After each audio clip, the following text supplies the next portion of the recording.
Hello students. Class 11th में हम second chapter पढ़ रहे हैं बायोलॉजिकल क्लासिफिकेशन। और इससे पहले हमने क्लासिफिकेशन के अलग अलग सिस्टम्स जिसमें 2 kingdom, 3 kingdom, 4 kingdom, 5 kingdom classification पढ़े।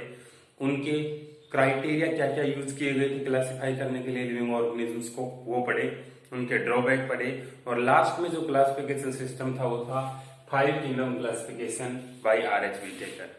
हालांकि इसके बाद एक और आया था 6 किंगडम या 3 डोमेन जो कार्ल वुज ने दिया था, लेकिन वो अभी बुक्स में पब्लिश नहीं हुआ है, अभी आने नहीं लगा था। हमारे सिलेबस में R.H. व्हिटेकर का 5 किंगडम क्लासिफिकेशन सिस्टम है जो पहले भी आपने 9th क्लास में पढ़ा है। ठीक है, यहाँ हम एक एक किंगडम को डिटेल में पढ़ेंगे।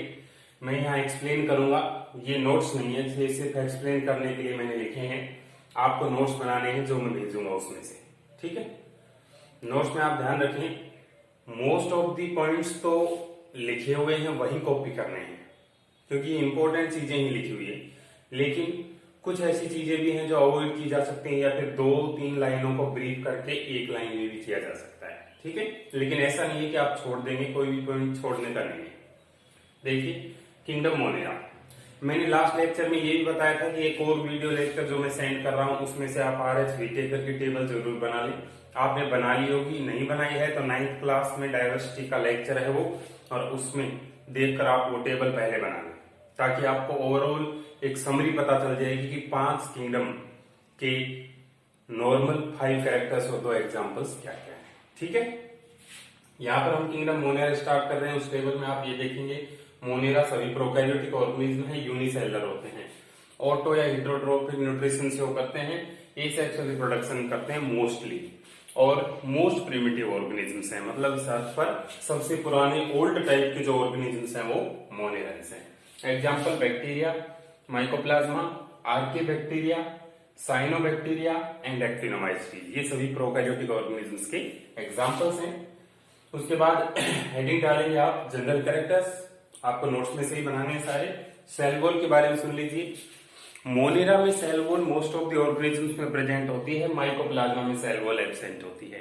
ठीक है, मोनेरन्स की सेल वॉल पेप्टिडोग्लाइकेन की बनी होती है। पेप्टिडोग्लाइकेन का दूसरा नाम म्यूरिन भी है, और ये 2 मेन चीजें पॉलीसेकेराइड प्लस एमिनो एसिड्स, 2 चीजों से मिलकर बना होता है।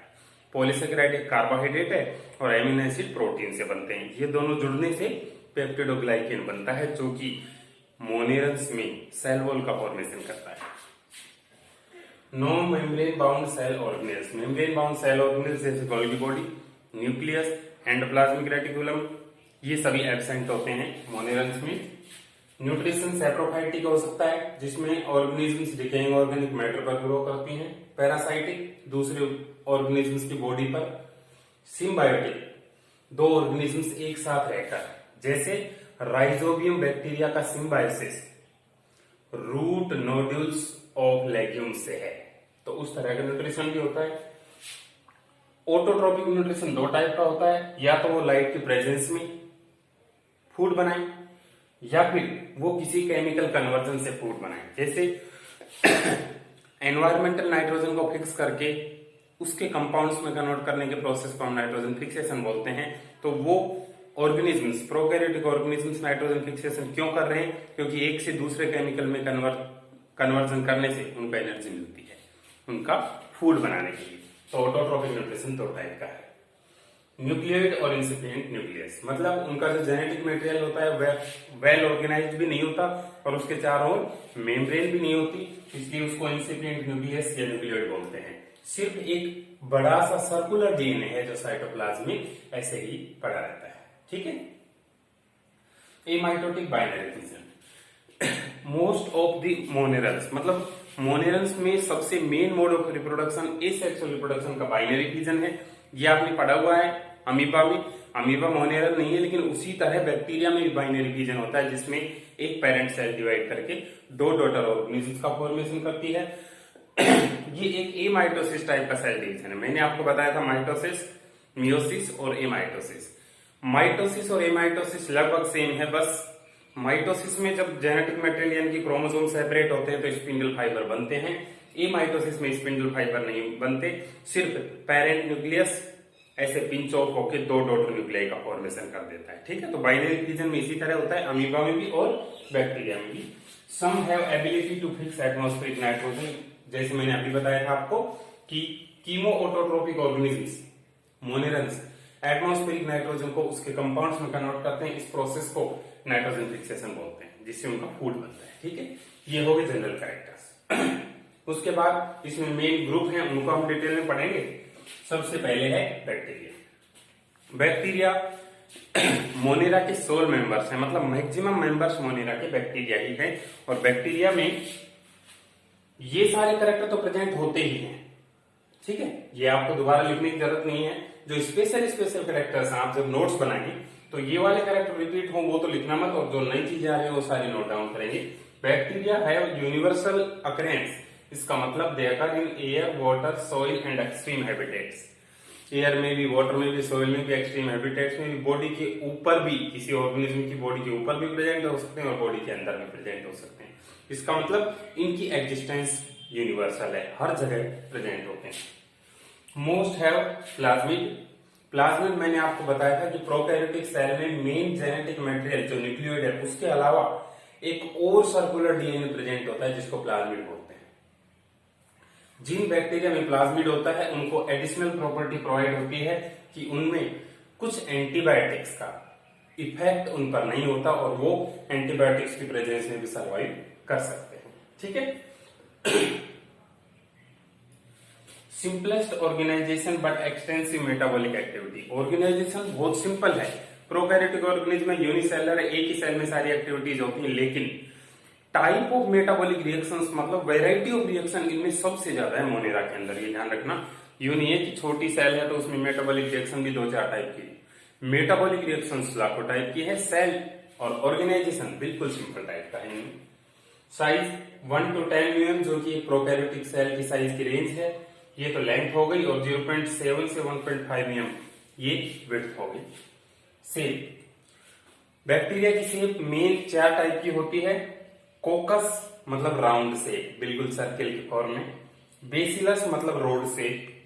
स्पाइरिलम मतलब इस तरह से रिबन शेप, और विब्रियो मतलब कोमा शेप।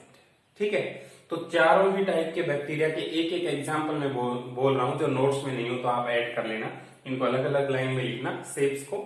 कोकस ये शेप बना के आगे लिख देना, Streptococcus pneumoniae, Streptococcus pneumoniae, PNEUMONIAE, pneumoniae में पी साइलेंट रहता है।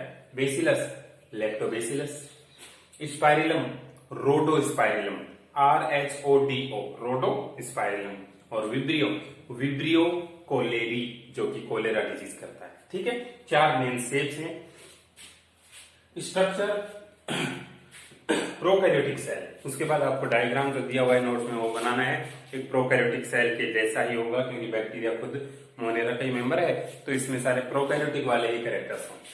तो डायग्राम में आप flagella, cell wall, cell membrane, mesosome, nucleoid, inclusion bodies, plasmid, ribosome, cytoplasm, ये सारी चीजें, और स्टोर्ड फूड ऑयल या फिर ग्लाइकोजन की फॉर्म में होता है, वो आप लेबल करेंगे, डायग्राम बनाएंगे।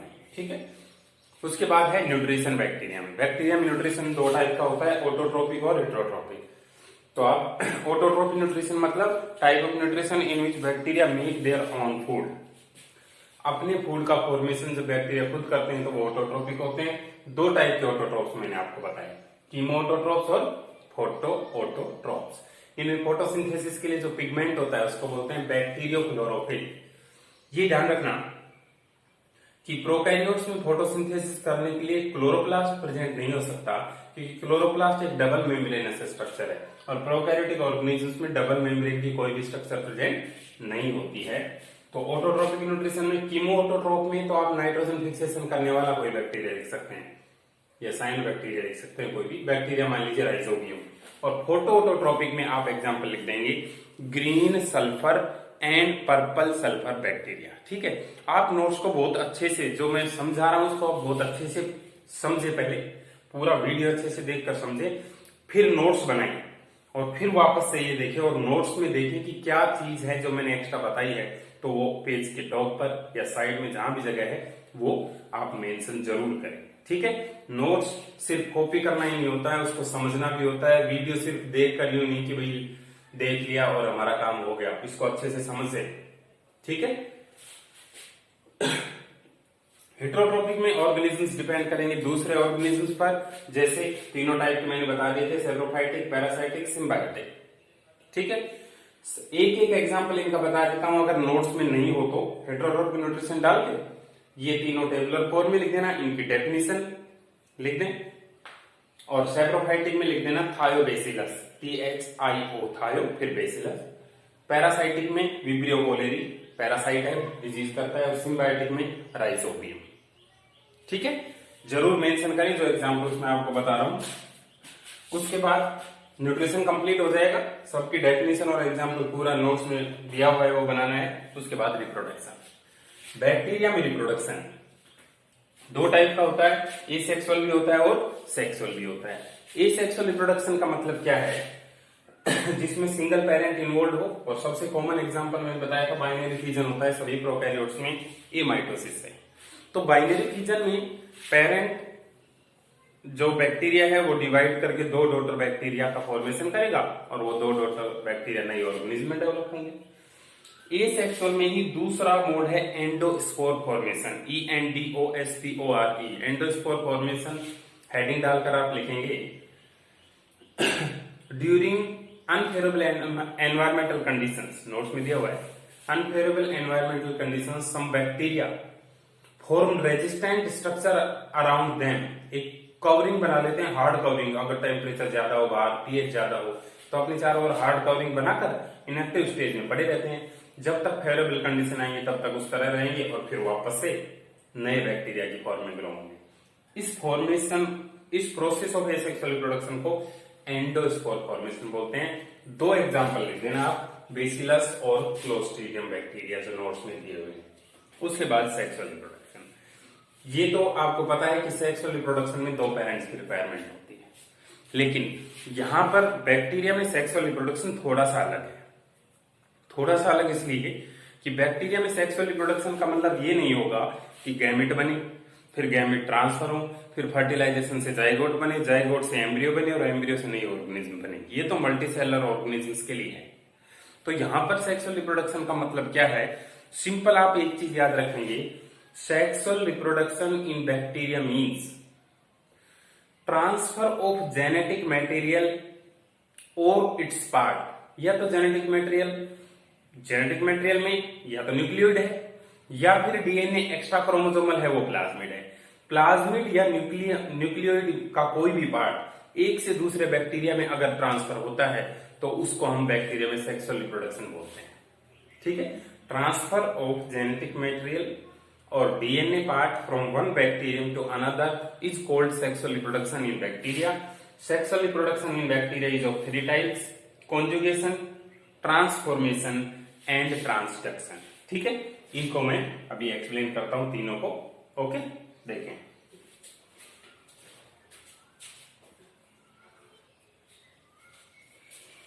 तीन मेथड्स हैं, कॉन्जुगेशन, ट्रांसफॉर्मेशन, ट्रांसडक्शन। जब एक बैक्टीरिया से दूसरे बैक्टीरिया में प्लाज्मिड की कॉपी होकर ट्रांसफर हो तो इसको कॉन्जुगेशन बोलते हैं। तो ये भी एक तरह का डीएनए है। कॉन्जुगेशन ट्यूब आप याद करें, मैंने पिलाई का फंक्शन बताया था। पिलाई कॉन्जुगेशन ट्यूब बनाती है जब एक से दूसरे में ट्रांसफर होता है जेनेटिक मैटर। ठीक है, तो इससे क्या होगा, ये बैक्टीरिया मान लीजिए किसी एंटीबायोटिक के लिए रेजिस्टेंट था, तो इसने इसमें ट्रांसफर कर दिया, इसके बाद दोनों ही एंटीबायोटिक के लिए रेजिस्टेंट हो जाएंगे। तो ये एक सेक्सुअल रिप्रोडक्शन का मेथड होगा। ट्रांसफॉर्मेशन का मतलब यह है कि दो बैक्टीरिया अगर एक सॉल्यूशन में प्रेजेंट हों तो उनके जो जेनेटिक मटेरियल है वो मिक्स हो जाते हैं। इसका मतलब क्या कि जेनेटिक मटेरियल मिक्स होने की वजह से एक बैक्टीरिया का कैरेक्टर दूसरे में ट्रांसफर हो सकता है, दूसरे का उस पहले वाले में ट्रांसफर हो सकता है। तो इस मेथड को ट्रांसफॉर्मेशन बोलते हैं, जो कि ग्रिफिथ ने अपने एक्सपेरिमेंट से समझाया था। इसी तरह ट्रांसडक्शन एक ऐसा मेथड है जिसमें एक बैक्टीरिया से दूसरे बैक्टीरिया में जेनेटिक मटेरियल का ट्रांसफर होता है by the help of bacteriophage. Bacteriophage क्या होते हैं, the viruses which cause infection in bacteria are called bacteriophage. Bacteriophage सबसे पहले अपना जेनेटिक मटेरियल बैक्टीरिया में डालते हैं, फिर वो जेनेटिक मटेरियल जाकर बैक्टीरिया के न्यूक्लियोइड से फ्यूज होता है। फिर फ्यूज होने के बाद पूरे बैक्टीरियल सेल को वो खुद कंट्रोल कर लेते हैं और अपनी बहुत सारी कॉपी बनाते हैं, खुद का ही डीएनए बनाते हैं, खुद की ही प्रोटीन बैक्टीरियोफेज, ठीक है। और बहुत सारे 100-200 बैक्टीरियोफेज उस सेल को रप्चर करके बाहर निकल जाते हैं और फिर वो 100-200 बैक्टीरियोफेज आगे 100-200 बैक्टीरिया को इन्फेक्ट करेंगे, ठीक है।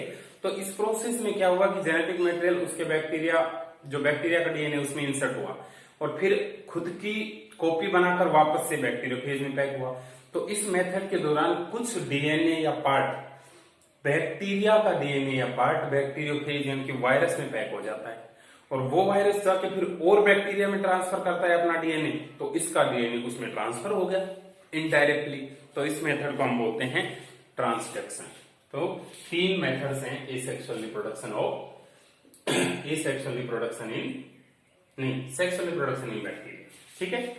ये कंप्लीट होता है बैक्टीरिया के बारे में। उसके बाद आप 5 इकोनॉमिक इंपोर्टेंस और हार्मफुल इफेक्ट बैक्टीरिया के लिखेंगे, जो मैं नोट्स में भेजूंगा। बहुत सारे दिए हुए हैं, मेन 5 आपको लिखने हैं कि यूजफुलनेस तो क्या है बैक्टीरिया की, ये 5 विद एग्जाम्पल, और हार्मफुल इफेक्ट हमारी बॉडी पर या फिर हमारे लिए किस तरह है बैक्टीरिया का, ये सब लिखना है। तो इकोनॉमिक बेनिफिट और हार्मफुल इफेक्ट के साथ बैक्टीरिया का टॉपिक कंप्लीट होगा। अगला हम शुरू करेंगे साइनोबैक्टीरिया का, जिसको ब्लू ग्रीन एल्गी बोलते हैं। ये फोटोसिंथेटिक ऑटोट्रोपिक प्रोकैरियोटिक ऑर्गेनिज्म, ठीक है। तो मैं फिर से कह रहा हूं, इस वीडियो को देखने के बाद नोट्स बनाएं और फिर नोट्स बनाने के बाद फिर से देखेंगे तो ये 100% समझ में आ जाएगा आपको कि क्या एक्सप्लेन किया हुआ है। ओके, तो आप लापरवाही बिल्कुल नहीं करें, अपनी स्टडी कंटिन्यू रखें और जो जिस तरह से गाइड किया जा रहा है उस तरह से नोट्स बनाएं, ठीक है। अच्छे से रिवाइज करते चले, लर्न होता चलेगा, कोई दिक्कत नहीं है, हार्ड चीज नहीं है। Okay, thank you.